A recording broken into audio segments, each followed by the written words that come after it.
அஸ்ஸலாமு அலைக்கும் வரஹ்மத்துல்லாஹி வபர்காத்துஹு.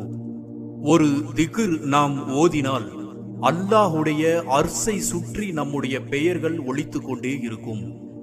என்ன திக்ர் என்பதை அல்லாஹுடைய தூதர் ஸல்லல்லாஹு அலைஹி வஸல்லம் அவர்கள் சொல்லக்கூடிய அந்த ஹதீஸ் இப்னு மாஜா என்ற நபிமொழி தொகுப்பிலே 3799வது ஹதீஸாக இடம்பெறுகின்றது.